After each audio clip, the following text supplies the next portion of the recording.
큐티하면 행복합니다. 오늘의 교회 큐티 강의 5번째 시간에 오신 여러분들을 환영합니다.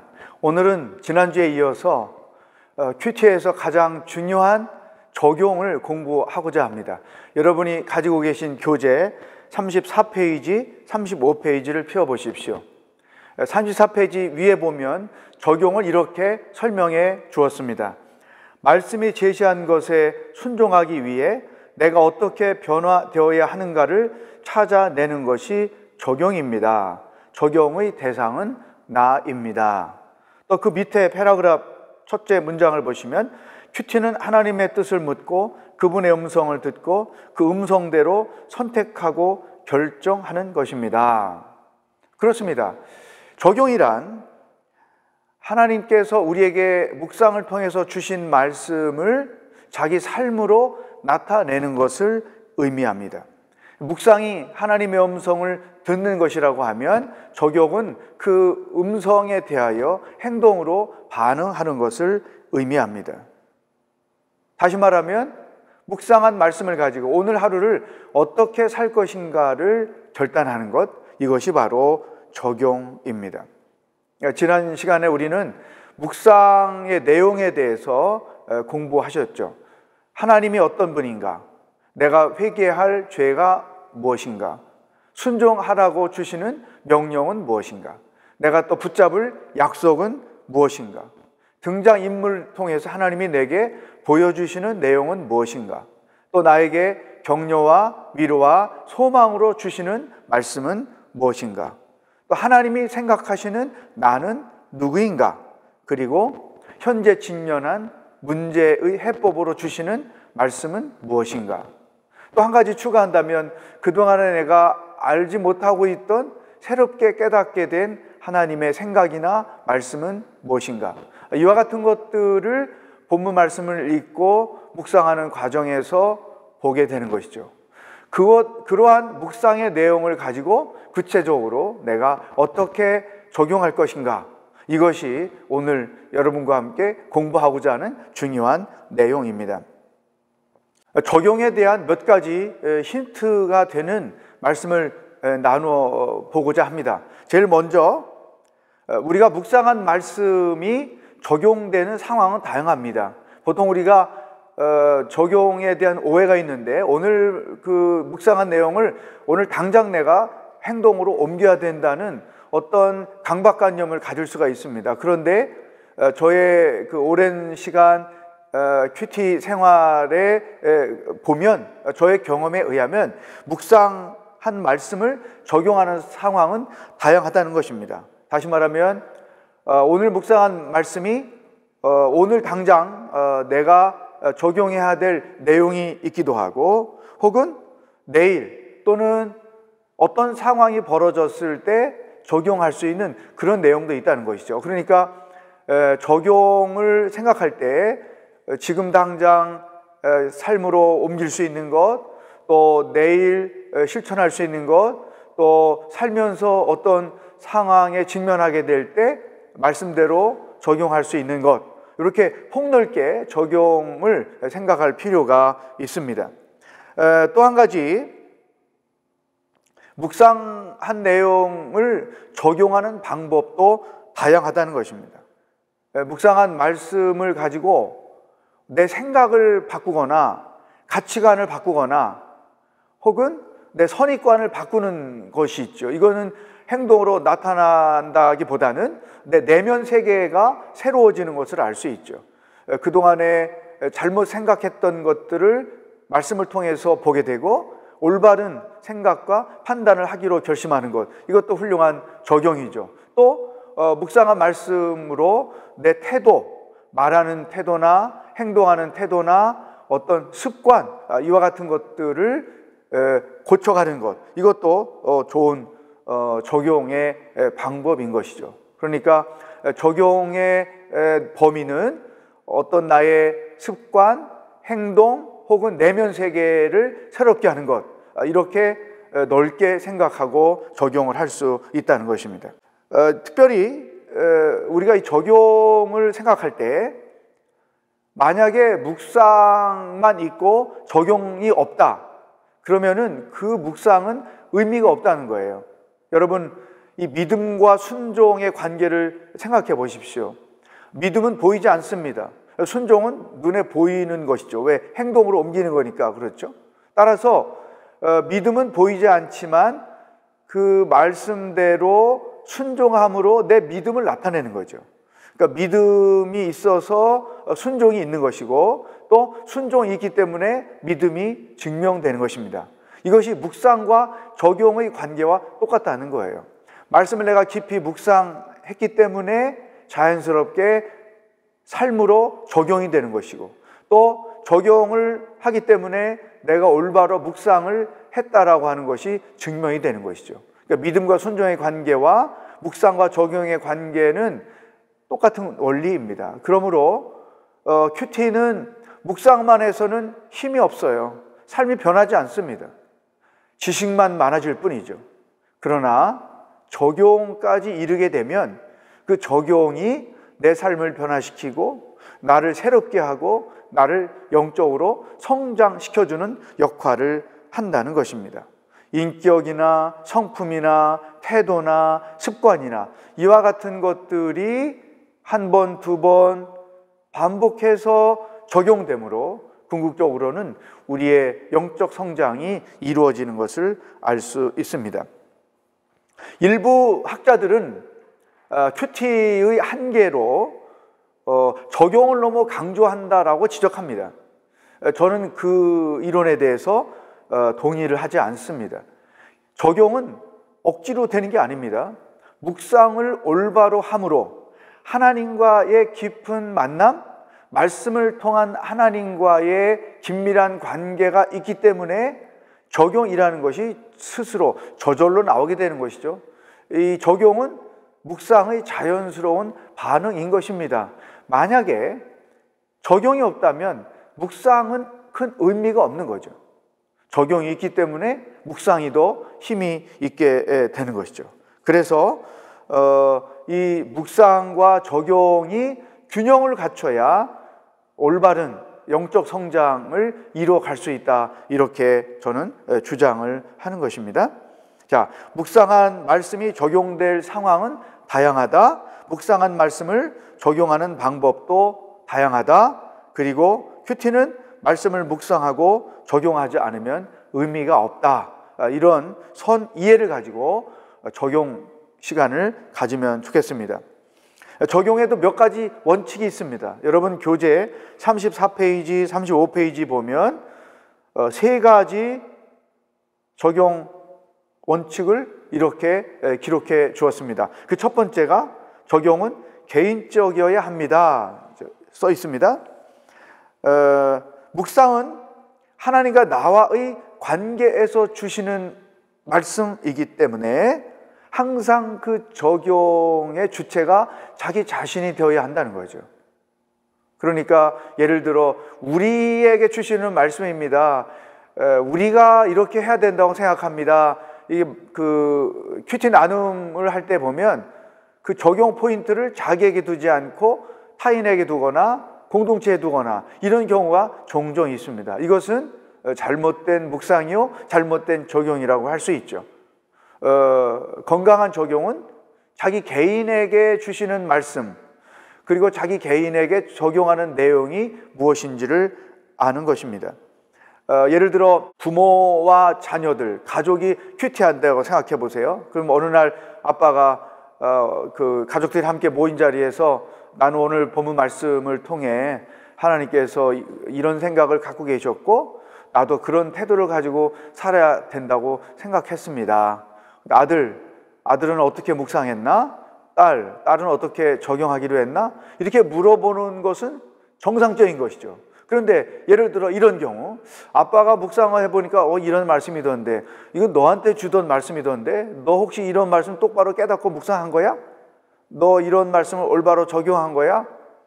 이렇게 타인을 위한 묵상, 타인을 위한 적용, 이것은 잘못된 큐티인 것이죠.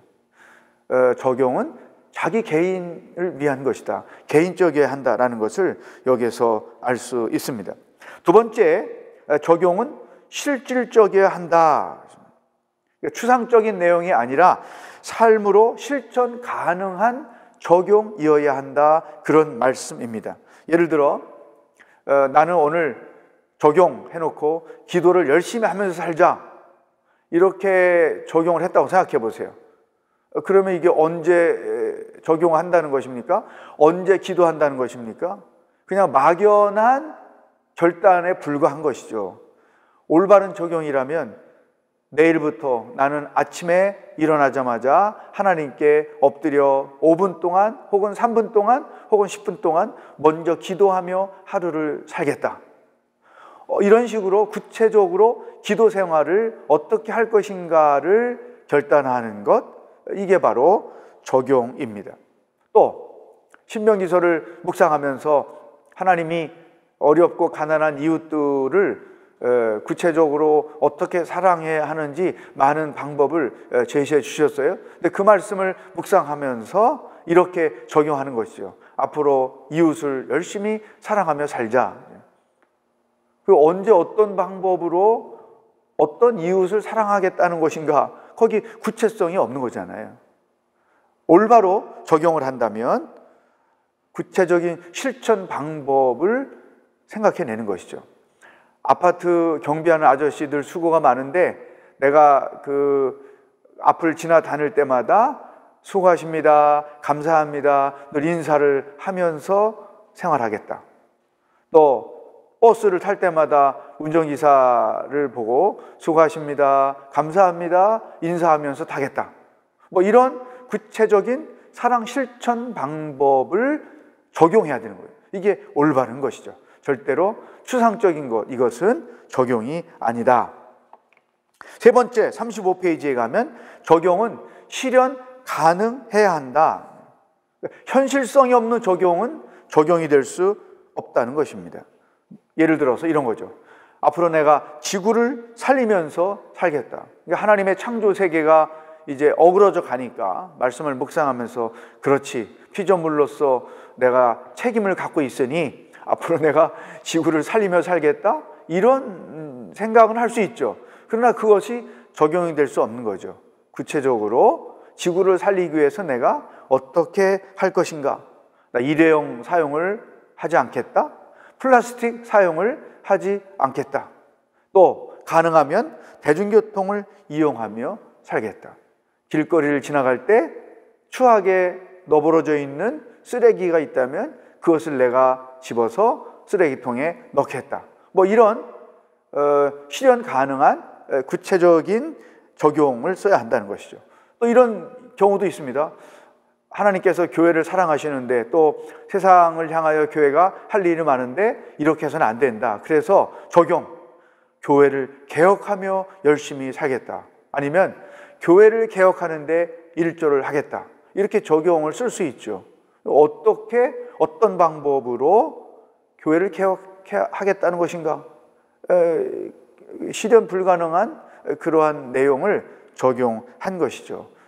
예를 들어 구체적으로 교회 개혁을 위해서 나는 어떻게 할까? 헌금 생활을 올바로 하겠다. 예배 시간을 준수해서 잘 드리겠다. 또 교회가 세상을 섬기는 일에, 또 해외 선교하는 일에 앞장서서 교회 본질을 세워가는데 내 마음과 정성을 다하겠다. 뭐 이런 식으로 실현 가능한 구체적인 내용들을 적용하는 것, 이것이 온전한 적용인 것이죠. 여러분, 이 그 적용의 원리, 개인적이어야 한다, 구체적이어야 한다, 실현 가능해야 된다. 이런 원리를 가지고 여러분들이 묵상을 충분히 하신 뒤에 자기 삶에 적용을 할 때에 참고하셔서 그 적용이 올바로 이루어질 수 있도록 하는 것이 중요합니다. 왜냐하면 저의 경험으로 봐도 보면 그 말씀이 적용될 때, 삶으로 그 묵상한 말씀이 실천될 때 놀라운 변화가 생겨요. 또 영적 성장이 이루어집니다. 그리고 그 말씀이 제 마음에 오랫동안 남아 있습니다. 그러나 묵상만 하고 적용이 없으면 그 묵상한 말씀은 자연스럽게 잊어버려지고 사라지는 것이죠. 그러니까 이 말씀의 능력이라는 게 결코 우리 삶에 체험되지 않는다는 거예요. 그래서 적용이 없는 묵상은 아무 힘이 없는 거죠. 그것은 큐티가 아닌 것입니다. 그래서 올바로 묵상하고 묵상한 말씀대로 올바로 적용하는 것, 이 두 가지가 온전한 균형을 갖출 때 큐티는 생명력이 있고 변화를 시키고 성장을 촉진하고 우리 삶을 새롭게 한다는 사실을 기억할 필요가 있습니다. 또한 이 적용을 함에 있어서 한 가지 힌트를 드리면 이렇게 생각해 보십시오. 오늘 묵상한 말씀을 내가 어떻게 적용할 것인가 라는 이 큰 질문을 가졌을 때 이렇게 생각해 보세요. 먼저 하나님과 나와의 관계에서 어떻게 이 말씀을 적용할까? 어떤 영적인 많은 일들이 하나님과의 관계에서 이루어지지 않습니까? 예배하는 것, 기도하는 것, 섬기는 것, 사랑하는 것, 이런 하나님과의 관계에서 오늘 묵상한 말씀을 어떻게 적용할 것인가를 생각해보고, 두 번째는 타인과의 관계에서 오늘 말씀을 내가 어떻게 적용할 것인가. 예를 들어 배우자와의 관계에서 오늘 말씀을 내가 어떻게 적용할까. 그렇죠? 에베소서 5장 22절 이하의 말씀을 묵상했다면 내가 어떻게 하면 내 아내를 내 몸처럼 사랑할 수 있을까? 어떻게 하면 주님이 교회를 사랑하여 당신의 몸을 주셨듯이 내 배우자를 위하여 사랑할 수 있을까? 이런 거죠. 그러니까 자녀들과의 관계에서도, 또 직장 생활에서 동료들과의 관계, 교회에서 함께 믿음 생활하는 형제 자매들과의 관계 속에서 오늘 묵상한 말씀을 내가 어떻게 적용할 수 있을까 생각해 보는 거죠. 우리 직장에 예수 안 믿는 지체가 있는데 늘 연약하다, 육신이 연약해서 힘들어하는데, 그럴 때마다 내가 그 지체를 격려해주고 때로는 커피 한 잔도 사주고 이러면서 자연스럽게 섬김을 통해 그리스도의 사랑을 나타낼 수도 있죠. 타인과의 관계 속에서 어떻게 이 말씀을 적용할까? 특히 타인 속에는 원수도 포함이 되는 것입니다. 내게 상처를 주었던 사람도 포함이 되겠죠. 그런 자들과의 관계 속에서 묵상한 말씀을 어떻게 적용할까 생각해 볼 필요가 있죠. 또 나 자신과의 관계에서 묵상한 말씀을 어떻게 적용할까? 자신이 누구보다도 잘 알지 않습니까? 그 말씀, 나는 어떤 일이 벌어지면 먼저 근심하고 걱정하고, 그래서 잠 못 자고 밤낮 잃고 위험 생기고 어떤 그 신경성 질병들이 생기고 한단 말이죠. 오늘 묵상한 말씀을 보니까 내가 그렇게 살 게 아니구나. 그러니까 하나님 안에 모든 일이 있고 내가 겪는 모든 일들이 다 하나님의 섭리 가운데 있는데 내가 이렇게 근심 걱정 또 어떤 신경성에 빠진다는 것은 올바른 신앙인의 태도가 아니구나. 그래서 오늘 묵상한 말씀을 자기 자신에게 올바로 적용하는 것이죠. 빌립보서 4장 6절 7절 말씀을 묵상했다고 하면 염려부터 하지 말고 감사, 기도부터 하자. 이런 자신과의 관계에서 적용하는 것이죠. 한 가지 더 있습니다. 네 번째는 세상 혹은 내가 직면한 일들 혹은 맡고 있는 일들과의 관계 속에서 어떻게 적용할 것인가를 생각하는 것이죠. 여러분, 우리는 세상 속에서 살고 있지 않습니까? 다양한 환경 속에 직면하고 또 뜻하지 않은 상황들을 만날 때가 참 많죠. 인생에 태클을 거는 일도 많고 또 자존심 상하는 일도 많고 고난도 많고 때로는 고생스러운 일들도 많고 또 뜻하지 않은 일을 직면할 때가 참 많습니다. 그런 다양한 상황 속에서 내가 오늘 묵상한 말씀을 어떻게 적용할 수 있을 것인가, 이것을 깊이 있게 숙고하고 그리고 삶으로 적용하는 것이죠. 하나님과의 관계, 타인과의 관계, 나 자신과의 관계, 그리고 세상 일들과의 관계 속에서 오늘 묵상한 말씀을 어떻게 적용할 것인가, 이것을 생각하면서 묵상도 하고 적용도 하는 것입니다. 자, 이제 이 적용의 원리를 몇 가지 여러분들이 아시게 됐는데, 이제 적용을 더 깊이 있게 하기 위해서 그 적용에 대한 세 가지 태도가 무엇인지를 여러분에게 소개하려고 합니다. 여러분, 말씀을 묵상하고 묵상할 말씀대로 순전히 적용하며 산다면 그 얼마나 훌륭한 일이고 얼마나 멋있는 일입니까? 그런데 사실은 그런 경우가 많지 않다는 것이죠. 그래서 그동안에 큐티하는 분들의 심리를 제가 가만히 보니까 다음과 같은 세 종류의 스타일에 적용하는 일들이 있다는 거예요. 그 어떤 것이 있는가 한 가지씩 소개를 해드리겠습니다. 제일 먼저 말씀을 묵상하고 묵상한 말씀대로 살지 않는 거죠. 적용하지 않는 거예요. 그러니까 묵상한 말씀대로 순종하지 않는 태도가 있습니다. 그러니까 묵상만 하고 그 묵상한 말씀을 외면하는 것이죠. 자기 삶으로 그 말씀을 끌어들이지 않는 것입니다. 하나님의 음성을 분명히 들었음에도 불구하고 못 들은 척하거나 그 말씀에 불순종하는 태도를 취하는 것이죠. 왜 그럴까요? 그 이유는 내가 생각하고 기대하는 말씀, 그 일과 하나님이 제시해 주고 계신 것이 다르기 때문에 동의를 못하는 거예요. 원수를 사랑하라. 어떻게 사랑해? 나를 이렇게 힘들고 어렵고 또 내 모든 것을 빼앗아간 그 인간을 내가 어떻게 사랑합니까? 사랑할 수 없어요. 그러니까 하나님의 말씀을 들었지만 자기 생각에 동의가 되지 않으니까 불순종하는 거예요. 그래서 묵상만 있고 적용은 없는 경우인 것이죠. 오래전에 칼기가 폭파돼서 가족을 잃은 성도가 있었습니다. 남편이 이제 그 비행기에 탔었는데 사고로 세상을 떠났죠. 그 오랜 세월 그 칼기를 폭파한 주범인에 대하여 원수의 감정을 갖고 사시는 거예요. 절대 용서할 수 없다. 하나님이 원수까지 사랑하라고 말씀하셨지만 나는 그렇게 사랑할 수 없습니다. 내 가정을 이렇게 힘들게 만들고 내 삶을 송두리째 무너뜨린 그 원수를 결코 사랑할 수 없습니다. 충분히 이해는 되죠. 상황적으로 볼 때 얼마나 힘들고 어려웠겠습니까? 그런데 하나님이 요구하시는 원수를 사랑하는 그 말씀은 동의가 되지 않으니까 말씀으로 끝나고 묵상으로 끝나고 적용하지 않는 거죠.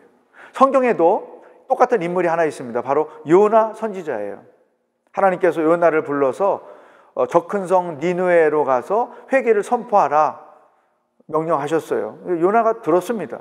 그런데 니느웨로 가지 않았어요. 다시스로 가려고 욥바로 내려갔잖아요. 하나님의 음성을 들었지만 불순종한 거예요. 왜 그랬을까요? 당시 니느웨는 이스라엘을 괴롭히는 적국이었습니다.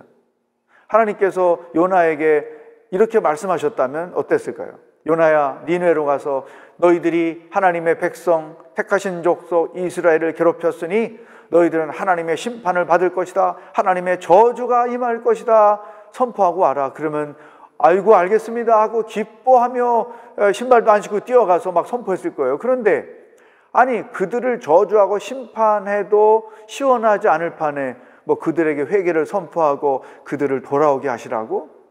하나님 그 명령에 나는 동의할 수 없습니다. 그래서 나는 절대 순종할 수 없습니다. 이런 생각을 가지고 니느웨로 가지 않고 반대 방향으로 갔던 것이 바로 요나인 것이죠. 놀라운 것은 우리가 종종 말씀을 묵상할 때 그 말씀이 하나님의 제시해 주시는 방법이 내가 기대하고 생각한 것과 다를 경우 우리는 그것을 동의하지 않고 삶으로 적용하지 않는다는 거예요. 듣기만 하고 적용하지 않는 불순종을 범하게 된다는 것이죠. 이렇게 묵상과 적용을 하는 분들이 있습니다. 두 번째는 말씀을 듣기는 듣는데 일부만 순종하는 거예요. 묵상한 말씀의 일부만 순종을 하는 것입니다. 왜냐하면 자기가 순종할 것을 선택하기 때문이죠. 하나님이 매일 지속적으로 말씀을 묵상하면 나와 나의 삶에 관하여 다양한 내용의 말씀들을 주세요. 있는 그대로 그 말씀을 받아들이고 자기 삶에 그 말씀을 살아내야 되는 거죠. 그런데 이런 두 번째 경우는 자기가 삶에 적용할 것을 고르는 거예요. 혹은 자기가 이해되는 것만 선택해서 적용을 하려고 하는 것이죠. 그러니까 일부만 순종하는 행위가 되는 것이죠. 여기에도 문제가 많다는 것이죠. 더 심각한 문제는 일부만 순종을 하면서 자기가 순종하고 있다고 착각한다는 거예요. 예를 들면 하나님은 우리에게 온전한 11조를 요구하세요. 그런데 11조 액수의 일부를 하면서 그런 일부 11조 하는 데는 또 자기 나름대로 다 이유가 있죠. 이런 씀씀이가 있고 저런 씀씀이가 있고 이렇게도 필요하고 저렇게도 필요하기 때문에 내가 요만큼 11조를 할 수밖에 없다. 어떤 자기 합리화 이런 생각을 하면서 일부 순종을 하는 거죠. 그러면서 착각하기를 나는 11조 생활을 하고 있습니다. 이렇게 할 수 있는 거죠. 이것은 순종이 아니라는 거예요. 순종은 100%예요. 99%도 아니에요. 말씀대로 했느냐 안 했느냐 이거지, 말씀의 일부를 했느냐 그래서 순종이다 이런 것은 없다는 거예요. 이 두 번째 경우의 모델이 바로 사울 왕입니다. 아말렉과 전쟁하러 나갈 때 하나님께서 선지자 사무엘을 통해서 그 아말렉을 진멸시켜라, 그리고 그 땅에서 어떤 것 하나도 가져오지 말아라, 이런 명령을 주셨어요. 사울은 그 명령을 가지고 갔습니다. 물론 하나님께서 그 명령을 주셨던 이유는 아말렉에 너무 죄악이 관여했기 때문에 이스라엘을 통한 그 백성의 심판이었던 것이죠. 그러니까 사실은 전쟁이지만 그 이면으로 보면 하나님의 심판이 그곳에 있는 거예요. 그래서 그 땅의 것을 아무것도 가져오지 말도록 하나님께서 요청한 것이죠. 그래서 사울이 갔어요. 전쟁에서 이겼습니다. 그리고 살찐 짐승들을 끌고 왔어요. 그러면서 자기는 순종하고 있다고 생각하는 것이죠. 선지자 사무엘이 승전 소식을 듣고 마중을 나갔습니다. 그랬더니 사울 왕이 사무엘 선지자에게 말씀대로 준행해서 승리를 하고 옵니다, 이렇게 보고를 한단 말이죠. 이제 순 우리말로 표현하면. 그랬더니 이제 선지자 사무엘이 근데 저 뒤에 가축 소리는 뭡니까? 예, 저거는 제사를 하나님께 드리려고 제물로 가져온 짐승입니다. 이렇게 이제 변명을 한단 말이죠. 근데 그 내면을 가만히 들여다보면 함께 전쟁에 참여했던 군사들이 왕에게 아무리 하나님의 뜻이라고 해도 이 살찌고 좋은 짐승들을 왜 없애고 가느냐, 이거 가져갑시다. 이제 그 사울 왕을 부추겼죠. 사울 왕은 백성들로부터 인정 욕구가 있었기 때문에 하나님의 뜻에 어긋남에도 불구하고 짐승들을 끌고 오는 것을 허용해서 결국은 가지고 온 것이죠. 여러분 보세요. 전부 진멸했지만 그 중에 일부를 가지고 오면서 자기는 순종하고 있다고 착각하는 것이죠. 이것은 온전한 적용이 아니다. 우리도 이런 적용을 할 때가 있다는 것입니다. 세 번째는 말씀을 들은 대로 순종하는 것입니다. 뭐라고 내게 음성을 들려주셨든지 그 음성대로 순종하는 것, 이것이 건강한 또 정상적인 적용의 방법이요 태도인 것이죠. 내가 하나님이 주신 명령이 이해가 되지 않아도 또 동의가 안 돼도 하나님이 말씀하시니까 이렇게 순종합니다, 적용합니다. 이것이 진정한 적용이거든요. 여러분, 우리나라 기독교 역사에 강화도에서 일어난 엄청난 일화가 있습니다. 강화도의 한 부자가 이제 그 동네를 먹여 살리는 그런 그 역할을 했죠. 이제 그 가난해서 돈도 꿔주고, 그래서 장부가 있고, 또 매년 농사를 지면 빚진 것 갚고, 뭐 이런 생활이 쭉 됐는데, 이 부자가 선교사님을 만났고, 선교사님을 통해 말씀을 배웠어요. 근데 그 빚진 자를 탕감해주는 마태복음의 말씀을 듣고, 자기 삶에 적용을 한 거예요. 그래, 나도 하나님께 빚 많이 졌는데 하나님께서 은혜로 나에게 모든 빚을 갚아주셨으니 나도 내게 빚진 자들을 탕감해 줘야 된다. 그래서 동네 사람들을 다 모았습니다. 그리고 장부를 들고 여러분들이 내게 빚진 내용이 다 여기 있습니다. 이거 제가 이제 각색하는 겁니다. 그러나 나는 하나님의 말씀을 보니 빚진 자를 다 탕감해 주라고 했습니다. 여러분이 나에게 빚진 것보다 내가 하나님께 빚진 게 훨씬 더 많은데 하나님께서 내 모든 빚을 갚아주셨습니다. 그래서 나도 성경 말씀대로 오늘 여러분들이 내게 빈 빚을 다 탕감해 주려고 합니다. 그리고 장부를 이제 불에 태우는 거죠. 그리고 이제부터 여러분은 나와 빚의 관계, 채무자의 관계가 아닙니다. 자유하십시오. 이런 일이 실질적으로 우리 교회 역사에 있었어요. 여러분, 그것이 강화도 선교의 엄청난 그 부흥을 일으킨 거죠. 강화도에 가면 교회가 거기 살고 있는 주민 수에 비해서 굉장히 많습니다. 그 이유는 뭘까? 복음의 역사가 이와 같은 말씀대로 실천하는 일을 통해서 일어난 것이죠. 또 성경에도 이 말씀대로 순종한 인물이 있습니다. 베드로예요. 평생 고기 잡는 사람으로, 뱃사람으로 잔뼈가 굵은 것이죠. 그리고 고기들의 원리를 아는 거죠. 저는 낚시를 별로 해본 적이 없기 때문에 고기들의 생리를 잘 모르지만 그 전문가들의 얘기에 의하면 낮에는 깊은 데 가서 그물을 던지면 안 되고 또 밤에 깊은 데 가서 그물을 던져야 고기를 잡을 수 있다. 이런 거라는 거죠. 근데 베드로가 밤새 고기 한 마리 못 잡고 이제 묻으러 나와서 그물을 준비하고 있는데 예수님께서 오셔가지고 고기를 못 잡은 사실을 알고 깊은 데 가서 그물을 던지라 그런 명령을 하셨잖아요. 그때 베드로는 자기 평생의 어부상식으로는 무슨 말도 안 되는 욕을 합니까? 얘기 보시오. 그런 소리 하지 마시오. 그 불난집에 부채질합니까? 지금 밤새 헛수고 하고 와서 한 마리도 못 잡고 지금 힘들게 그물을 정리하고 있는데 무슨 이 대낮에 깊은 데 가서 그물을 던지라고 합니까? 이렇게 반박할 수 있잖아요. 그런데 베드로가 이해가 되지 않았고 동의가 되지 않았고 자기 상식에 어긋나는 예수님의 명령임에도 불구하고 이렇게 말하죠. 내가 말씀에 의지하여 그물을 던지겠습니다. 말씀대로 깊은 데 가서 그물을 던지겠습니다. 그랬더니 그물이 찢어질 정도로 고기를 많이 잡았다는 그런 내용이 있죠. 이 베드로가 실수도 있고 부족한 점도 많지만 사실은 이런 본이 되는 점도 있다는 게 참 감사한 일이죠. 어쨌든 내가 동의되지 않고 또한 이해가 되지 않아도 예수님의 말씀대로 순종하는 것, 이게 참된 적용이라는 것이죠. 젊은 관원이 예수님 찾아왔잖아요. 어떻게 해야 구원을 얻습니까?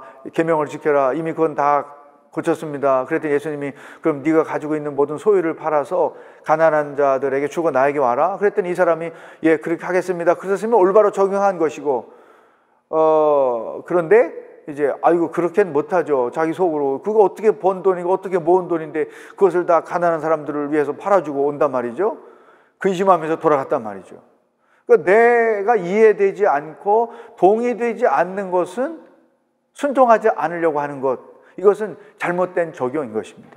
건강한 적용은 어떤 말씀이든지 예수님께서 내게 명령하신 대로 순종하는 것, 이것이 바로 올바른 적용이라는 것이죠. 여러분, 하나님은 우리가 말씀대로 행하는 것에 대해서 굉장히 예민하세요. 내가 말씀대로 순종하는 것에 대해서 굉장히 기대하시기도 하고 기뻐하기도 하세요. 또 말씀대로 안 하는 것에 대해서 굉장히 부담을 갖는 분이기도 하세요. 이런 장면을 구약성경 사무엘하 6장에서 우리가 발견할 수 있습니다. 다윗이 법궤를 이제 블레셋 지방에서 예루살렘으로 옮기는 과정을 보세요.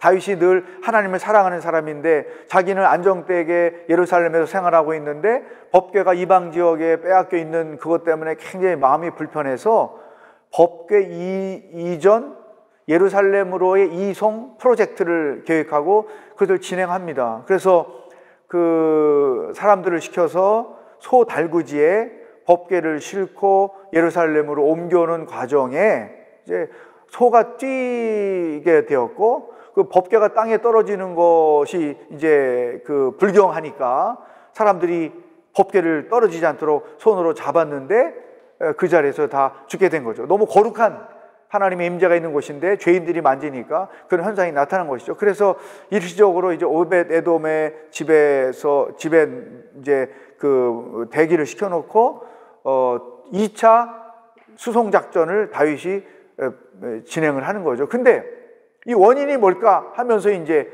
그 분석을 해보니까 성경에 보면 법궤는 레위 사람들이 어깨로 메어서 이송하게 되어 있지 그렇게 달구지에 실어서 옮겨가도록 되어 있지 않았던 거예요. 그래서 그 원인을 알게 돼가지고 다윗이 이제 레위인들을 시켜서 그들이 어깨를 메고 예루살렘으로 법궤를 운송해오는 그런 장면이 있습니다. 근데 우리가 이 말씀을 생각해 볼 때 어떤 방법으로든 법궤를 예루살렘으로 옮겨왔다는 것이 중요하지 어떤 방법으로 옮겨왔느냐 그게 왜 중요할까? 우리가 잘 이해 못할 수 있지 않습니까?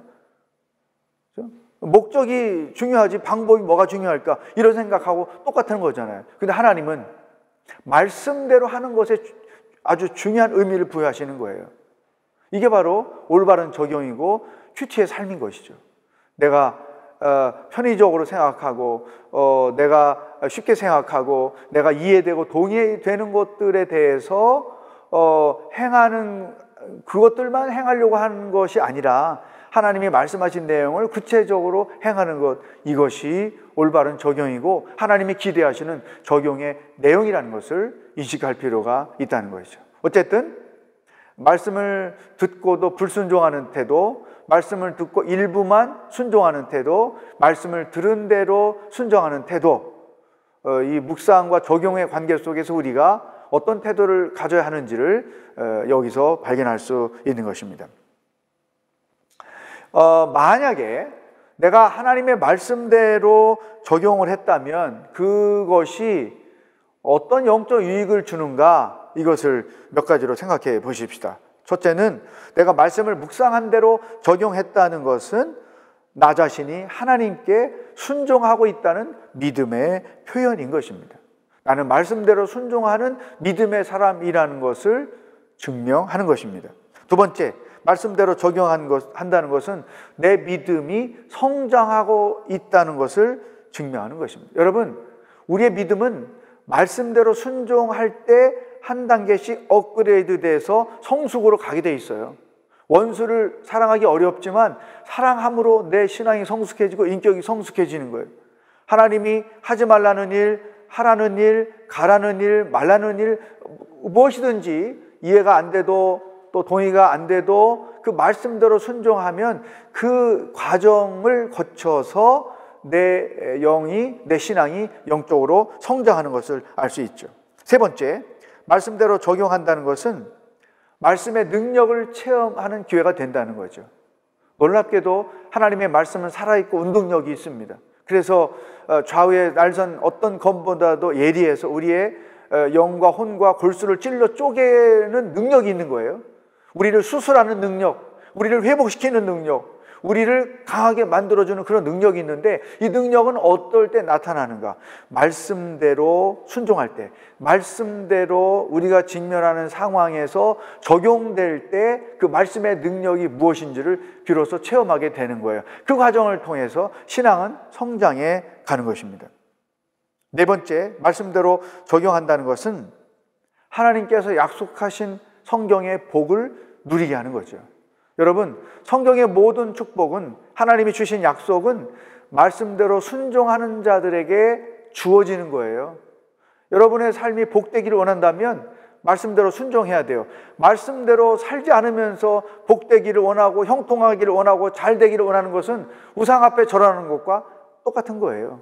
여러분, 이 신앙생활의 맛, 하나님을 믿고 사는 자들의 축복이 뭐냐면 말씀대로 순종해서 성경이 약속한 복을 자기 삶에서 누리며 사는 것, 이거거든요. 그러므로 이 말씀대로 순종, 말씀대로 적용한다는 것은 성경에 약속된 복을 내 것이 되게 만드는 지혜로운 것이다 알 수 있죠. 다섯 번째, 말씀대로 적용한다는 것은 하나님께서 나를 통해 이루고자 하시는 계획들을 실현하는 과정이다. 여러분, 이 놀라운 메시지가 여기 있습니다. 나는 개인적으로 말씀을 묵상하고 그 묵상한 말씀을 통해 적용한 것뿐인데 나의 그 적용을 통해서 하나님은 나를 통해서 이루고자 하시는 계획을 실천해 가신다. 그러니까 나의 적용은 내 문제가 아니고 곧 하나님의 문제까지도 확장된다는 사실을 인식할 필요가 있다는 거죠. 이것을 잘 보여주는 것이 사도행전 10장입니다. 그 1절부터 보면 로마 군대 백부장 고넬료라는 사람이 있어요. 이 사람은 경건한 사람이었고 지속적으로 규칙적으로 기도 생활하고 묵상하는 그런 사람들이었어요. 하나님께서 어느 날 기도하는데 그 천사를 통해 그에게 음성을 주셨어요. 요바로 사람을 보내서 거기서 베드로를 너의 집에 초청해 와라. 그러니까 그 고넬료가 왜 초청하지? 그분이 누군데 초청하라는 거지? 초청해서 뭐 하라는 거지? 의문점이 많은데도 아무 말 안 하고 사람 둘을 베드로를 모시고 와라고 보냅니다. 왜 그런 질문이 없었을까요? 이미 고넬료는 하나님의 음성을 듣고 그 들은 음성을 따라 순종하며 사는 것이 익숙한 사람이었어요. 그러니까 하나님의 음성을 들은 대로 순종한 것이죠. 근데 비슷한 시간에 베드로는 기도하고 있었어요. 하나님께서 여러분 기억나시죠? 기도하고 있는데 보자기에 쌓여진 구약성경에 먹지 말라고 금지된 짐승들이 내려오면서 하나님께서 잡아먹으라. 그러니까 베드로가 깜짝 놀라가지고 계율에 금지되는 짐승을 내가 어떻게 먹습니까? 이런 그 하나님과 대화했던 내용을 할 때 그 당시에 그 꿈을 꾸던 때에 하나님께서 베드로에게 그렇게 말씀하세요. 누군가가 너를 초대하러 올 텐데 그를 따라가거라. 근데 여기서도 베드로도 그 누굽니까? 왜 가야 되죠? 가서 뭐 합니까? 이런 질문 하나도 안 해요. 예, 알겠습니다. 그러고 마는 거죠. 그랬더니 곧바로 누가 찾아왔어요. 주인님이 보내서 왔는데 베드로 선생님을 모시러 왔습니다. 그러냐? 너희 주인이 누구냐? 뭐 이런 것도 안 물어요. 그냥 따라가는 거죠. 그래서 이제 고넬료 집에 베드로와 또 베드로와 함께 사역했던 동역자들이 온 거예요. 그러니까 이방인 집에 유태인들이 모인 거예요. 가서 뭐 합니까? 신방하는 거죠. 찬송 부르고 기도하고 말씀하고 이렇게 했을 거 아니에요. 그런데 베드로가 말씀을 증거하는데 놀랍게도 사도행전 1장에 나오는 그 오순절 성령의 사건이 똑같이 이방인들이 모인 그곳에서 일어난 거예요. 그러니까 이 이방인들보다 더 놀란 것이 베드로를 중심으로 한 유대인들이었어요. 아니 성령님이 유대인 크리스찬들에게만 임하는 줄 알았더니 이방인 성도들에게도 임하네? 여기서 놀란 거죠. 그래서 이제 베드로가 그때 그 경험을 통해서 하나님은 유대인만 사랑하는 게 아니고 이방인도 사랑하시고 예수님은 유대인을 구원하기 위하여 온 것이 아니라 이방인도 구원하기 위하여 오셨구나. 성령님은 유대인 크리스찬들만 구원시키고 역사하는 게 아니라 이방인 크리스찬들도 구원하시고 역사하시는구나 라는 것을 분명히 깨닫게 된 거예요. 그리고 나서 15장으로 가서 예루살렘에서 회의를 할 때 그 주제가 뭐였냐면 이방인들 구원을 어떻게 할 것인가 이거였거든요. 이때 베드로도 발언하고 바울도 발언해서 얻어진 결론은 뭐냐? 똑같이 유대인이나 이방인이나 예수를 믿으면 구원을 얻는다. 그 어떤 짐도 지워서는 안 된다는 이 위대한 결론을 거기서 내게 된 거죠. 그러니까 하나님이 베드로의 순종과 고넬료의 순종을 통해서 하나님이 구원은 유태인을 넘어서 이방인과 온 세계를 위한 것이라는 것을 밝혀주시기 위하여 계획하신 일이죠. 그러니까 고넬료도 베드로도 주의 음성을 듣고 순종했기 때문에 그들의 순종을 통해서 하나님이 계획하신 일들이 성취되었다는 거죠. 여러분, 이런 일들이 성경에 있는 게 아니에요. 우리 일상생활 속에서도 나는 개인이 음성을 듣고 순종한 것인데 하나님이 나의 그 순종을 통해서 놀라운 일을 행하시거나 당신의 계획을 성취하시거나 혹은 타인을 구원받게 하시거나 사랑을 받게 하시거나 이런 일들을 우리가 많이 볼 수 있죠. 그러니까 큐티 생활을 오래 하면 지난 시간에 큐티하는 사람은 간증거리가 많다 이렇게 고백한 분이 있었다고 그랬잖아요. 그러니까 하나님이 하신 일들을 너무나 많이 경험하기 때문에 이와 같은 간증할 거리들이 많을 수밖에 없다는 것이죠. 사랑하는 여러분, 이 말씀대로 적용하는 일이 없으면 결코 우리의 믿음은 성장할 수 없습니다. 말씀대로 적용하는 일이 없으면 우리는 하나님께로부터 받을 복도 없습니다. 또 말씀대로 적용하지 않으면 말씀의 능력은 일도 체험할 수 없습니다. 그리고 말씀대로 적용하지 않으면 하나님의 뜻이 이루어지는 것이 없다는 사실을 분명히 인식할 수 있으면 좋겠습니다. 자, 여러분, 내가 묵상한 말씀을 가지고 이제 어떻게 적용할 것인가를 결단했으면 그 적용의 내용을 한 줄, 두 줄로 여러분의 노트에다가 기록을 하는 것입니다. 그리고 나서 이제 마무리 기도를 합니다. 여러분 교재 36페이지에 가면 그 마무리 기도에 대한 내용이 나와 있죠. 근데 저는 이렇게 한 가지 추가해서 여러분에게 권합니다. 이제 큐티 묵상을 하고 적용까지 노트를 끝냈으면 한 3분 정도 눈을 감고 침묵을 하십시오. 오늘 나에게 묵상하라고 주신 말씀과 적용하라고 하신 그 말씀을 조용히 침묵하면서 음미하는 거예요. 그 생각으로 영으로 그 말씀을 되씹어 보는 것이죠. 그렇게 한 3분 정도 조용히 침묵하며 말씀을 음미하고 난 뒤에 그 다음에 이제 이렇게 기도하는 것이죠. 큐티를 통해서 깨닫게 하신 하나님께 감사 기도를 드리고, 두 번째, 큐티를 통해서 나에게 주신 은혜를 잘 지킬 수 있도록 기도하고, 또 큐티를 통해서 주신 그 말씀을 오늘 내 삶에 잘 적용할 수 있는 능력을 허락하여 주십시오. 이와 같은 내용을 가지고 기도를 하고 끝내는 것입니다. 일상적으로는 그 묵상한 말씀을 잘 적용할 수 있도록 성령의 도움을 구하는 기도로 끝나지만, 저는 여기에 한 가지 더 침묵을 덧붙이는 거예요. 왜냐하면 그 침묵을 통해서 하나님이 내 마음과 생각을 만져주기도 하시고, 침묵을 통해서 하나님이 주신 생각을 내가 분명히 내 것으로 정리할 수도 있고, 침묵을 통해서 그 말씀이 내 마음과 생각을 주장하시게 하는 좋은 시간이기 때문에 짧지만 한 3분여 동안에 조용히, 아니면 1분, 3분이 길다 그러면 한 1분 정도 조용히 침묵하면서 말씀을 정리하고 또 그 말씀을 삶에 잘 적용할 수 있도록 기도하는 그런 시간을 갖는 거죠. 이렇게 하면서 이제 큐티를 마무리하는 것입니다. 큐티는 그 생명의 삶을 가지고 묵상한다고 할 경우 본문의 그 길고 짧음 여부에 따라서 어떤 사람은 40분, 50분 걸릴 수도 있고 어떤 사람은 30분 걸릴 수도 있고 그렇죠. 개인차가 있기 때문에 시간은 좀 차이가 있지만 어쨌든 매일 말씀을 붙잡고 하나님을 대면한다는 것, 또 말씀을 통해서 내 삶을 들여다보고 하나님의 세계를 들여다본다는 것, 하나님의 생각과 하나님의 마음을 안다는 것, 그리고 그 말씀을 내 삶에 그대로 적용한다는 것, 이것이 정말 아름다운 일이고 성숙한 일이고 멋있는 신앙인의 삶의 방법이라고 생각합니다. 자, 이제 그 오늘까지 큐티를 어떻게 하는 것인가를 우리가 공부했습니다. 이제 다음 시간에는 마지막 시간인데요, 구체적으로 묵상과 적용을 어떻게 하는지 본문 말씀을 가지고 실습을 하고, 또 묵상하고 적용한 내용을 어떻게 나눌 수 있는지 나눔까지 공부를 하고 마무리하려고 합니다. 오늘 강의 함께 해주신 여러분 축복하고 감사합니다. 큐티하면 행복합니다.